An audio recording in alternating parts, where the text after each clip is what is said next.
Of all the fights, you've had 50. Who would you say was your toughest opponent? You got guys that punch hard and hit hard, and you got guys that come out and win a few rounds. But nothing really was tough. Floyd fired the referee in the middle of the bout. He stops the bout. He's like, get the fuck out of here. Get out. Castillo got robbed. Max Kellerman is leaving no doubt about where he stands. Known for his sharp analytical mind, he didn't just share a new perspective. He went off, directly challenging one of the sport's most iconic figures, and in doing so may have sparked a firestorm dividing fans and forcing everyone to question what they thought they knew about boxing and its greats. Ray Robinson, how many wins he got? I said he got like over 150 wins. He stopped for a minute. He said, but who got more championship titles? Me or him? I said, hold on, Floyd. He said, answer the question. I said, Floyd, there's more titles now than then. There was just one then. That's no fair. Answer the question. I said, okay, you. Do I not have 28 titles? And I was just like, I don't know. He said, oh, you're supposed to be the expert. But the reason why I said that is because there's minor and major titles. Who else greater than me? I said, Henry Armstrong, Roberto Duran. He said, oh my God. You said something about Pacquiao. Yeah, I said, I think you'll beat Pacquiao every day of the week, but I think he had a greater career. He said, you ain't think Pacquiao was on steroids? I said, he didn't fail any tests, Floyd. He said, look at me in my eyes. I can't say, man, he didn't fail. He said, oh man, you fake. I saw that as a initiation. This is what you about to get. Nobody's greater than Floyd. My thing is, he should feel that way, but you can't expect everybody to feel that you're the greatest, Floyd. He has been relentless and brutally direct in his mission to tear down the legacy of Floyd Mayweather. Kellerman is making it clear that in his eyes, there is a new undefeated king. It's wild, because like if you look at Floyd's resume, it's much deeper than Crawford's.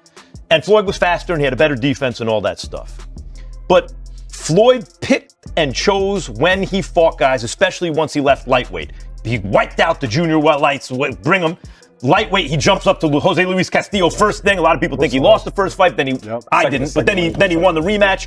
But once he left lightweight, he was careful about when he fought guys. So even though his resume is deeper with names, people remember, yeah, but he didn't want it with certain dudes at certain times. Crawford, we all witnessed, even though the resume is thin in certain ways, he wanted it with everyone the whole time. Oh, yes. That makes a difference to people. Who did Floyd fight that was on his level when he fought?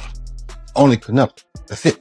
Don't give me that stuff about the other guy that was going to prison. Cotto, an all-time great? No. Cotto's an all-time Puerto Rican great. You waited till Pacquiao got knocked out by Marquez before you fought him. If you'd have fought him 4 years ago, it'd have been something. Because both of y'all were here. We'd have found out who the best was. He fought Shane Mosley at 38 years old, and it still was a good fight while I left.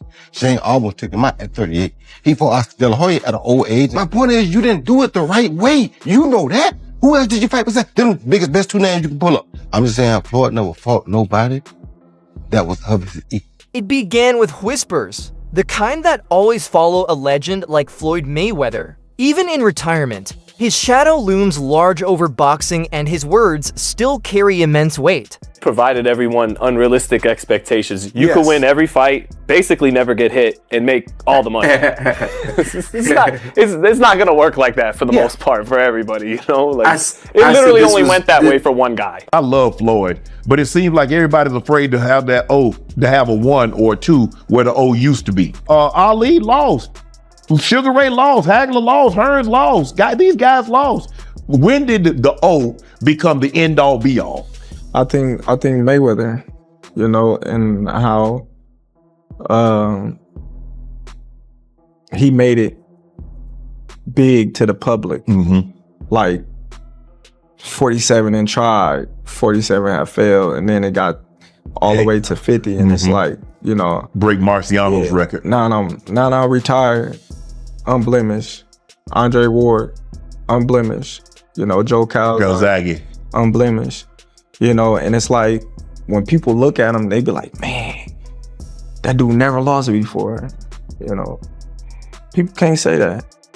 You know, a lot of people can't say that. When debates over today's pound-for-pound king, Terence "Bud" Crawford, hit a boiling point, Mayweather's camp started making noise, seemingly hinting that the modern era's top fighter was being overhyped. This wasn't a formal challenge, but a series of calculated comments reminding everyone who once sat on the throne. But what was meant to be a familiar Mayweather tactic unexpectedly triggered an avalanche. Max Kellerman, who has dissected Floyd's entire career, heard the chatter and responded with a level of ferocity no one anticipated. Fighting everyone right up until the point where he started to make money.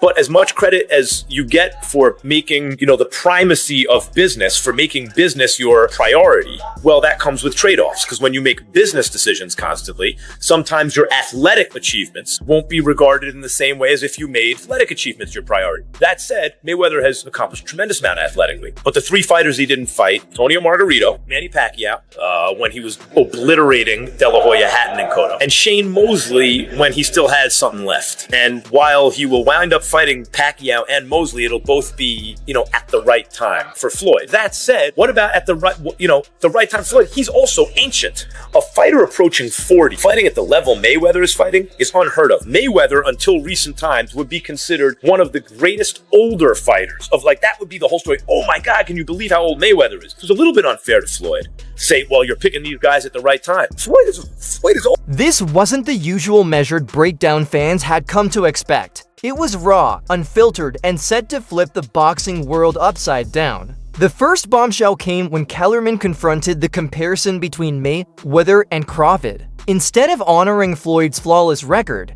he threw down a gauntlet with words that stunned the boxing community. He declared that Terence Crawford, through his relentless pursuit of the toughest opponents, has already built a richer, more authentic legacy than Mayweather. Kellerman drew a picture of 2 very different paths. He described Mayweather, especially after moving beyond lightweight, as a master of strategy not only in the ring, but also in his career decisions. A fighter who carefully managed his resume, choosing when to face certain names, often waiting until they had slipped from their prime. Pacquiao you're describing, who knocked out Ricky Hatton, who YouTubed Ricky Hatton, turned YouTube into a verb, what he did to Ricky Hatton, and then destroyed Cotto, and before that, and then just the way he beat De La Hoya even before that, Well, De La Hoya was old though. Sure, but Mayweather fought those guys basically at the same point in their career that Pacquiao did before them. Okay. And the reason that Mayweather-Pacquiao fight was hyped up to the extent that it was is that, boy, Mayweather's this all-time great, and Pacquiao was doing these guys even worse than Floyd is doing them. Everyone wanted to see that fight. That Pacquiao's been gone for a long time. So why don't fighters retire when they should? Well, Kellerman fuels the fire, even floating a fantasy mega fight between Crawford and a retired Mayweather to settle the debate. Crawford himself remained respectful toward the old guard. It's a fascinating irony that deepens the entire storyline. I put 5, that's right. That's cheating. I love it. That is cheating. That's a heel turn. You the boss. That is heel. That's a heel I turn. love it. You do that 5. Why you get 5? Now, here's the thing. Wow. Roy at his peak, just remember this. If Roy would have retired after the Ruiz fight, he would have replaced Sugar Ray Robinson as the greatest fighter of all time. I agree. Right? I agree. But he didn't, and the rest of that stuff is in there, right? Yeah. So I get it, but Roy at his peak, I think, had a higher peak than anyone on this list. I agree. Okay, Manny Pacquiao, we've all said it a million times. I think he is, outside of Sugar Ray Robinson, I have Manny Pacquiao's second greatest pound-for-pound fighter ever. Floyd Mayweather never lost. And did he cherry pick when and where? Yes. But guys, from 130, 135, he cleaned out 135. He beat the best guy at 130, beat the best guy at 135. Yes, did he pick and choose at 140, 47, and 54? Yeah, but he won all those fights. That's right. And he beat a lot of good fighters. And more than that, put Floyd at his best in with anyone through history, you do not know who wins. Floyd Mayweather beat Manny Pacquiao, it's true. Floyd is one of the top 10 greatest pound-for-pound fighters who ever lived. Tough to argue otherwise. But pound for pound, he can't be above Manny Pacquiao. Manny Pacquiao was a flyweight champion. Not that he turned pro at flyweight. He was good enough as a flyweight to be the lineal champion, the real champion. Now, he didn't win titles in every division. He skipped some of these, but I just want to tell you how flyweight, junior bantam, junior feather, junior light, junior welter, He's rapping again. Junior middle. He rolling. And he laid waste to these divisions. Yeah. He fought great fighters. He never ducked anybody. Mayweather, no disrespect at all to him. He's one of my favorite fighters growing up. Love watching him fight. Perhaps the greatest boxing business person of all time. Yeah. Look at actual boxers in the business. But I don't want to see many fighters come out of retirement. He's done everything he can do. He's one of the best fighters of all time.